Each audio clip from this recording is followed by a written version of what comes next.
7절 말씀, 우리가 좀 익히 알고 있는 말씀이고 또 암송하는 말씀인데 빌립보서 4장 6절과 7절 말씀 함께 좀 봉독하도록 좀 하겠습니다.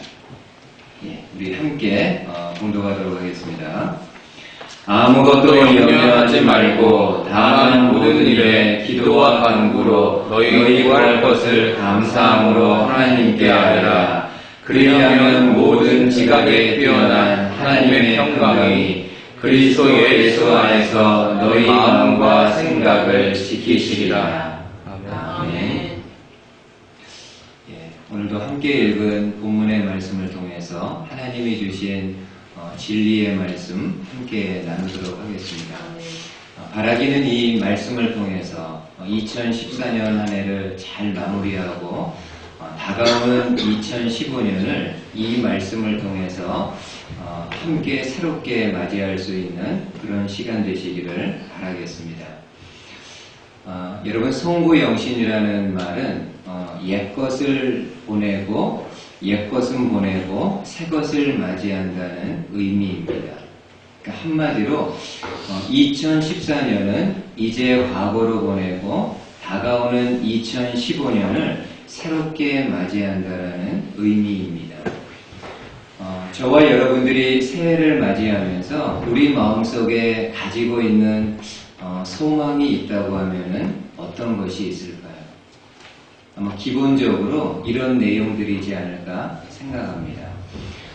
가족들 모두가 다 건강하게 한 해를 지내는 것. 특별히 우리 식구들 가운데 병든 사람, 약한 사람이 있으면은 올 한 해 동안에 그 건강이 회복되고 또 치유되는 그런 역사가 있기를 저와 여러분들이 소망하는 마음이 있을 것입니다. 그리고 자녀들을 바라보면서 우리의 자녀들이 아무런 탈 없이 그리스도 안에서 잘 자라나는 것.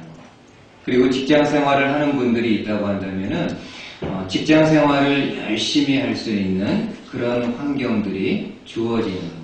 사업을 하는 분들이 있다고 하면은 그 사업의 장 속에 많은 사람들이 방문을 해서 사업에 어려움이 없는 것을 그 마음속에 소망으로 가지고 있을 것입니다. 그리고 또 성도님들 가운데요, 자녀들이 있는데 아직도 자녀들이 결혼을 하지 못한 그런 자녀를 둔 부모님들도 있습니다. 아마 그런 부모님들의 마음속에는 올 한 해 동안에는 정말 좋은 배우자를 만나서 믿음 안에서 좋은 가정을 꾸리는 것 또한 그 부모님의 중요한 기도 제목이 아닐까 그렇게 생각을 합니다. 저는 목회자로서 성도님들이 가지고 있는 그런 모든 기도의 제목들이 그대로 다 이루어질 수 있기를 진심으로 기도하고 또 주님의 이름으로 축원을 드리겠습니다. 여러분, 우리 가운데 어느 누구도 다가오는 2015년을 미리 살아본 사람은 없습니다. 우리 모두가 다 처음 맞이하는 시간이고 처음 살아가는 그런 시간입니다. 그러기에 2015년은 길로 이야기하면은 초행길이라고 이야기할 수 있습니다. 여러분, 초행길에는 두려움과 기대감이 함께 이렇게 공존해 있습니다. 초행길은 어떤 일이 일어날지 아무도 예측할 수 없기 때문에 그 마음속에 두려운 마음이 있습니다. 그리고 동시에 초행길에는 어떤 결과가 일어날지 또한 모르기 때문에 지금 내가 하는 일에 대한 어떤 기대감을 가질 수가 있습니다. 오늘은 여러분들과 함께 2015년 초행길을 떠나기 전에 우리가 준비해야 되는 마음가짐은 어떤 것인가를 크게 두 가지로 함께 좀 생각해 보는 시간 갖도록 하겠습니다. 먼저 창세기에 보면은요, 이런 이야기가 나옵니다. 한 번은 아브라함이 본인의 종을 불러가지고 이런 어려운 일을 맡기게 됩니다. 당시 아브라함은 나이가 많아 늙었고 그 아들 이삭은 결혼할 나이가 되었습니다. 그래서 아브라함은 이삭의 아내를 구하는 문제로 자신이 신임하는 종을 부르게 됩니다. 그리고 그에게 이야기하기를 너는 가서 이삭의 아내를 구하는데 이 땅에 있는 가나안 족속의 딸들 중에서 택하지 말고 내 고향, 내 족속에게로 가서 이삭의 아내를 구할 것을 이야기합니다. 그러면서 아브라함은 하나님이 그 사자를 내 앞서 보내서 모든 것을 미리 다 준비해 놓을 테니까는 염려하지 말고 그 길을 떠날 것을 당부하게 됩니다. 여러분, 이에 신실한 종은 아브라함의 명을 받들어 그 길을 떠나게 됩니다. 지금 아브라함의 종이 가려고 하는 길은 처음 가보는 그런 초행길입니다. 언제 어디서 어떤 일이 일어날지, 어떤 위험이 있을지, 어떤 사람들을 만나게 될지 전혀 예측할 수 없는 그런 초행길입니다. 드디어 이 종이 아브라함의 족속에 있는 나홀의 성에 이르게 됩니다. 근데 문제는 그 성에 수많은 여인들이 있는데 어느 여인을 이삭의 아내로 택해야 될지 너무나도 막막한 그런 상황입니다. 이전에 아브라함이 본인에게 어느 집에 가서 누구의 딸을 데리고 오라고 했다고 하면은 별다른 문제가 없는데 그러한 언질이 없었기 때문에 이 종의 입장에서는 너무나도 난감하고 막막한 일입니다. 여러분, 그때 아브라함의 종이 이런 모습을 보이게 됩니다. 한번 창세기 24장 말씀을 보십시오. 그가 이르되 우리 주인 아브라함의 하나님 여호와여 원하건대 오늘 나에게 순조롭게 만나게 하사 내 주인 아브라함에게 은혜를 베푸시옵소서. 종이 이르되 우리 주인 아브라함의 하나님 여호와여 원하건대 오늘 나에게 순조롭게 만나게 하사 내 주인 아브라함에게 은혜를 베푸시옵소서. 여러분, 인생의 초행길에서 아브라함의 종이 했던 일은 무엇입니까? 그것은 바로 기도입니다. 하나님 도와주십시오. 하나님 가르쳐 주십시오. 어디로 가야 될지, 누구를 만나야 될지 하나님 인도해 주십시오. 이처럼 아브라함의 종은 기도로 초행길의 문을 열게 됩니다. 사랑하는 성도님들 또한 2015년에 초행길을 갈 때 그 길들을 다른 것이 아닌 기도로 문을 여는 저와 여러분들 되시기를 바라겠습니다. 아멘. 하나님 도와주십시오. 아멘. 어떻게 해야 될지 가르쳐 주십시오. 어디로 가야 될지 인도해 주십시오. 저와 여러분들이 이런 마음을 가지고 또한 믿음을 가지고 하나님 앞에 기도하며 나아갈 때마다 그 하나님은 우리의 기도를 들으시고 우리로 하여금 순적하게 만날 사람들을 만날 수 있는 길로 인도해 주시는 하나님이심을 믿습니다. 여러분, 기도는 어떤 것일까요? 기도에 대해서 여러 가지로 이야기할 수 있지만은 이 시간에 한번 이렇게 좀 말씀을 드리고 싶습니다. 여러분, 기도는 하나님이 주시는 축복의 비를 일으키는 하나의 작은 구름과 같다고 할 수 있습니다. 여러분, 하늘에서 비가 내리기 위해서는 먼저 구름이 생겨야 됩니다. 구름이 있어야만 하늘에서 그 구름을 통해 비가 내리게 됩니다. 여러분, 엘리야 선지자 시절에 북이스라엘에 3년 동안 비가 오지 않게 됩니다. 농사하는 사람들에게 가장 중요한 것은, 절대적으로 필요한 것은 비인데 그 비가 1년도 아니고 3년 동안 오지 않았기 때문에 이스라엘 백성들의 삶이 얼마나 힘들었을지는 저와 여러분들이 충분히 짐작할 수 있습니다. 여러분, 그 당시 북이스라엘의 왕은 아합 왕이었는데 이 아합 왕은 한 방울의 물을 찾기 위해서 땅의 모든 물 근원을 찾아다녔다라고 이야기합니다. 그러니까 그 당시 북이스라엘 상황이 어느 정도로 심각하고 또 백성들의 삶이 얼마큼 피폐해져 있는가를 알 수가 있습니다. 그런데 그때 하나님의 말씀이 엘리야에게 임하게 됩니다. 그 내용은 하나님이 비로소 이스라엘 땅에 비를 내리겠다라는 내용입니다. 여러분, 엘리야가 그 말씀을 받았을 때 그 하나님의 말씀이 이루어지기 위해서 갈멜산 꼭대기로 올라갑니다. 그리고 그 갈멜산 꼭대기에서 하나님을 향해서 이런 모습을 가지고 기도하게 됩니다. 한번 여러분 열왕기상 말씀 화면을 통해서 보십시오. 이 말씀 여러분이 한번 보면서 그 당시 엘리야가 갈멜산 꼭대기에서 어떤 모습으로 기도를 했는지 한번 여러분이 상상해 보시기를 바랍니다. 아합이 먹고 마시러 올라가니라. 엘리야가 갈멜산 꼭대기로 올라가서 땅에 꿇어 엎드려 그의 얼굴을 무릎 사이에 넣고, 엘리야가 갈멜산 꼭대기로 올라가서 땅에 꿇어 엎드려 그의 얼굴을 무릎 사이에 넣었다라고.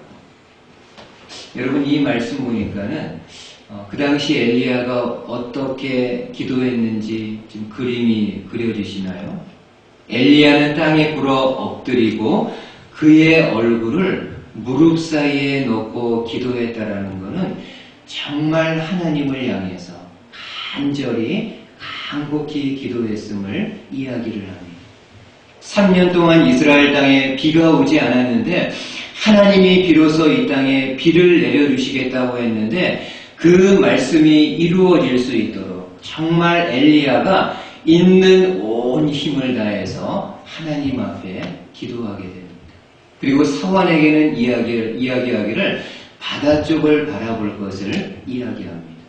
여러분, 사환이 바다, 지중해를 바라보니까는 아무런 징조가 보이지 않습니다. 그래서 엘리야에게 아무것도 보이지 않는다고 하자 엘리야는 사환에게 7번씩 바다를 바라보면서 그렇게 할 것을 명하게 됩니다. 여러분, 이 사환이 7번째 이르러서 지중해를 바라보니까는요, 그 바다 가운데 손바닥만한 작은 구름이 생기게 됩니다. 그리고 이후에 이스라엘 땅에 어마어마한 비가 내리게 됩니다. 이처럼 기도는 하나님이 내리시는 축복의 비를 일으키는 구름과 같습니다. 저와 여러분들이 기도할 때 다른 어떤 사람들은 듣지 못하고 다른 어떤 사람들은 외면한다 할지라도 저와 여러분들이 기도할 때 하나님이 우리의 기도를 들으시고 하나님만이 행하실 수 있는 놀라운 축복의 역사를 저와 여러분들의 삶 가운데 이루어 주시게 됩니다. 아멘. 바라기는 저와 여러분들이 2015년을 살아가면서 바로 이 기도로 그 새해의 문을 열고 기도로 그 한 해를 살아가고 기도로 한 해를 마무리할 수 있는 저와 여러분들 되실 수 있기를 주님의 말씀으로 축복을 드리겠습니다. 아멘. 여러분 생각해 보십시오. 처음에 제가 좀 이야기한 것처럼 2015년 새해 동안 여러분들이 가지고 있는 기본적인 기도 제목들 있습니다. 가족들이 다 건강합니다. 자녀들이 일탈하지 않고 생활하는 것, 내 직장이 안전한 것, 내 사업 터전이 든든한 것, 내 자녀들이 결혼해야 되는 것. 여러분, 이런 것들을 어떻게 이루어질 수 있을까요? 저와 여러분들이 노력을 통해서도 되어질 수 있는 부분이 있겠지만은 이러한 많은 기도 제목들, 이러한 모든 기도 제목들이 온전히 이루어질 수 있는 것은 저와 여러분들이 하나님 앞에 기도하는 것입니다. 하나님 도와주십시오. 하나님 가르쳐 주십시오. 하나님 인도해 주셔서 이 마음속에 있는 기도 제목들 하나라도 땅에 떨어지지 않고 다 하나님이 연락하시고 하나님이 이루어주시는 기도의 제목 되기를 원합니다. 이 소망의 마음을 가지고 나아갈 때 반드시 하나님께서 그 기도에 응답하실 것입니다. 아멘. 2012년 초행길을 기도로 문을 열고 함께 시작할 수 있는 저와 여러분들 되실 수 있기를 다시 한번 주님의 말씀으로 축복을 드립니다. 아멘. 그리고 두 번째로 2015년을 시작할 때 기도와 더불어 필요한 것이 있는데 그것은 바로 감사입니다. 기도와 감사. 여러분 오늘 우리가 읽었던 빌립보서 4장에 이렇게 말씀합니다. 한 번 더 좀 보세요. 아무것도 염려하지 말고 다만 모든 일에 기도와 간구로 너희 구할 것을 감사함으로 하나님께 아뢰라. 그리하면 모든 지각에 뛰어난 하나님의 평강이 그리스도 예수 안에서 너희 마음과 생각을 지키시리라. 아무것도 염려하지 말고 다만 모든 일에 기도와 간구로 너희 구할 것을 감사함으로 하나님께 아뢰라. 여러분 특별히 6절 하반절에 보면은 감사함으로 하나님께 아뢰 것을 말씀합니다. 여러분 감사함으로 하나님께 아뢰라는 것은 명령형으로 되어 있습니다. 여러분 하나님 앞에서 성도가 감사의 삶을 살아가는 것은 내가 해도 되고 안 해도 되는 그런 차원의 문제가 아니라 반드시 하나님 앞에서 성도라고 한다면은 감사의 고백과 감사의 삶을 가지고 살아야 될 것을 말씀해 줍니다. 어떤 사람이 천국과 지옥에 대해서 이런 비유로 이야기를 하는 분이 있습니다. 천국은 어떤 곳인가? 감사가 넘치는 곳이라. 지옥은 어떤 곳인가? 원망과 불평이 넘치는 곳이라. 여러분 어떻게 공감이 되시나요? 저는 그 이야기를 보았을 때 전적으로 공감했습니다. 천국은 어떤 곳인가? 서로 간의 감사가 넘쳐나는 곳. 지옥은 어떤 곳인가? 서로를 향해서 본인을 향해서 원망과 불평이 차고 넘치는 것. 마찬가지로 이 땅에서도 그렇습니다. 아무리 가난하고 허름한 집에 산다 할지라도 그 안에 감사가 있고 서로를 향해서 고마운 마음을 가지고 감사의 고백을 하는 곳이라고 한다면은 아무리 가난하고 허름한 곳이라도 그곳은 천국과도 같습니다.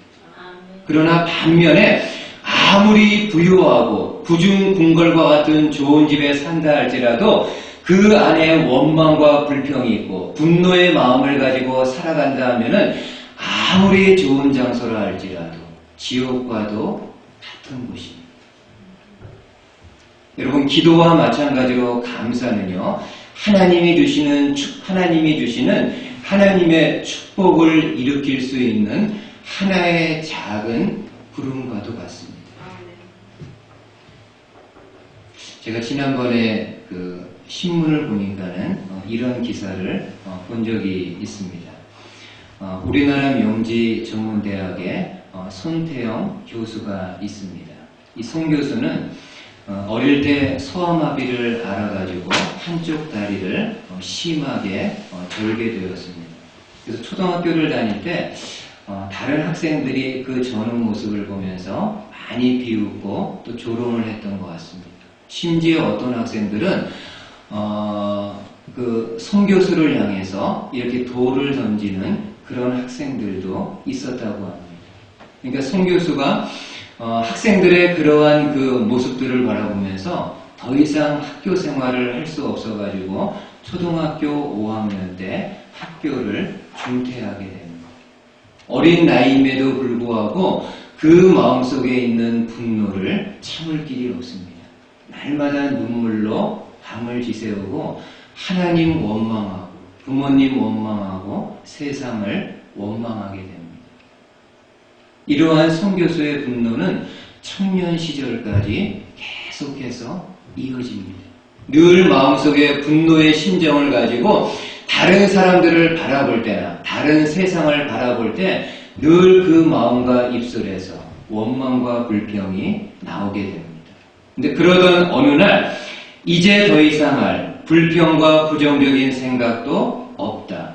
이제는 긍정적으로 낙관적으로 감사하며 살아보자라는 그런 생각이 일어나게 됩니다. 몇십 년 동안 원망과 불평, 다른 사람을 향해서 분노의 마음을 드러내면서 살았는데 이제는 더 이상 할 원망과 불평도 없으니까는 이제는 긍정적으로 감사의 마음을 가지고 살아보자는 그런 생각을 갖게 됩니다. 여러분, 송 교수는 그 당시 자신에게 이러한 마음이 생겼던 것은 하나님이 주셨던 마음으로 받아들이게 됩니다. 그래서 어머니를 따라서 다시금 교회를 다니기 시작하면서 그의 감사 생활이 본격적으로 시작이 됩니다. 여러분, 송 교수가 이야기하기를 감사하는 것도요, 하루아침에 되는 것이 아니라 우리 몸의 근육을 키우는 것처럼 훈련을 통해서, 지속적인 훈련을 통해서 감사 생활이 될 수 있다라고 이야기를 합니다. 처음에는 감사하고 싶어도 감사할 수 있는 내용도 없었고 감사할 수 있는 마음도 없었지만은 억지로라도 하루에 한 가지라도 감사하며 나아가게 될 때 그것이 근육이 붙어서 시간이 지나감에 따라 더 많은 감사의 제목들을 올릴 수 있었다라고 이야기합니다. 그러면서 본인이요, 고등학교 검정고시, 대학교 검정고시를 거쳐서 늦지만은 대학에 들어가게 됩니다. 그리고 더 공부를 해가지고 지금은 대학에서 학생들을 가르치는 교수의 생활을 하고 있습니다. 여러분, 송 교수님이 이야기하기를 본인이 지금 이러한 삶을 살 수 있는 것은 전적으로 하나님 앞에서 감사의 고백을 올려드린 삶의 결과라고 이야기를 합니다.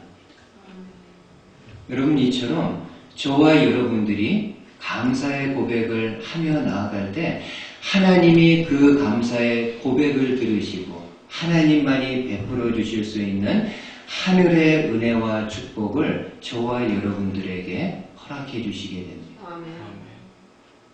제가 주일학교에 좀 감사한 일이 있습니다. 오늘 참석을 못하셨지만은 제가 알기로는요, 정숙 집사님이 가르치는 그 여학생들이 있습니다. 근데 그 여학생들이 매일 이렇게 그룹방에서요, 채팅하면서 그룹방에서 매일 감사의 제목을 몇 가지 이렇게 적어가지고 서로 이렇게 나누는 그런 모습을 보게 되었습니다. 그러니까 제 딸을 보니까는 그렇게 하고 있더라고요. 아마 정숙 집사님이 아이들에게 그렇게 가르친 것 같습니다. 매일 몇 가지의 감사 제목을 찾아가지고 함께 올리게 되면은 서로 이렇게 보면서 감사의 제목을 나누자. 제가 그 모습 보면서 참 감사한 그런 마음이 들었습니다. 여러분, 우리 자녀들이 어렸을 때부터 감사의 제목을 찾아서 감사하는 생활을 하게 될 때, 그것이 시간이 지남에 따라서 점점 근육이 붙는 것처럼 더 많은 제목을 가지고 감사하며 살아가게 될 때 반드시 하나님께서 축복해 주시는 복스러운 삶을 살아갈 수 있을 것입니다. 저는 아이들의 그 모습 보면서 저도 올해는요, 그렇게 하기로 좀 결심을 했습니다. 매일 자기 전에 하루를 돌아보면서 감사의 내용이 어떤 것인가를 찾아서 기록하는 것. 그리고 여러분들도 좀 그렇게 같이 하셨으면 좀 좋겠습니다. 여러분, 감사는 어떤 것인가요? 여러 가지가 있겠지만은 올 한 해 동안에 이런 마음을 가지고 같이 함께 좀 감사했으면 합니다. 내가 잃어버린 거, 내가 부족한 거, 이런 거 이렇게 자꾸 바라보지 않고 지금 나에게 있는 거, 지금 내가 할 수 있는 것에 감사하며 나아갈 때 그것이 비록 작고 적은 것이라 할지라도 하나님이 받으시면은 크게 사용할 수 있습니다. 그러니까 이런 마음을 가지고 자녀들을 볼 때도요, 자녀들 가운데 부족한 부분이 있고 힘든 부분이 있다 할지라도 그 부분만을 바라보면서 원망하고 질타하는 것보다는 지금 자녀들이 잘하고 있는 것 바라보면서 하나님 앞에 감사하는 것. 여러분들의 모습을 바라보면서 많은 부족한 거 있고 또 잃어버린 것도 많이 있지만은 그 잃어버린 것들에 대해서 속상하고 원망하며 살아가는 것이 아니라 그럼에도 지금 내가 가지고 있는 건강일 수도 있고요. 일할 수 있는 직장일 수도 있고 또 가지고 있는 적은 물질일 수도 있습니다. 비록 적은 거지만은 지금 내가 가지고 있는 것, 내가 할 수 있는 것에 감사하며 나아갈 때 하나님이 그 감사를 크게 사용하실 수 있습니다. 교회도요, 마찬가지입니다. 저와 여러분들이 교회를 위해서 기도할 때도 올해에는 좀 이렇게 기도해 주셨으면 좋겠습니다. 작년 한 해 동안에 우리 재직들이 나와서 기도할 때 많은 부분 이렇게 기도했습니다. 여러 성도님들이 직장에 옮겨져서 교회를 떠나게 되니까는 수적인 면에서도 약한 모습이 있고 또 재정적인 면에서도 약한 모습이 있습니다. 근데 그런 부분들을 가지고 너무 이렇게 염려와 근심을 가지고 기도하셨던 것 같습니다. 근데 그것으로요, that's it. 끝내시고요. 올 한 해 동안에는요, 부족하지만은 그럼에도 있는 성도들 위해서 기도해 주시고, 있는 성도들이 할 수 있는 일들을 위해서 감사하며 기도할 수 있는 저와 여러분들 되시기를 바라겠습니다. 이렇게 여러분, 올 한 해 동안에 저와 여러분들이 지극히 작은 일에서도 감사하며 나아가게 될 때 다른 사람이 그 감사를 듣지 않는다 할지라도 하나님은 우리의 감사를 들으시고 하나님이 내리실 수 있는 축복의 소낙비를 저와 여러분들과 또 주님의 몸된 교회 가운데 부어주실 수 있으리라 생각합니다. 이런 성도님들, 이런 교회 될 수 있기를 주님의 말씀으로 축복을 드리겠습니다. 아멘.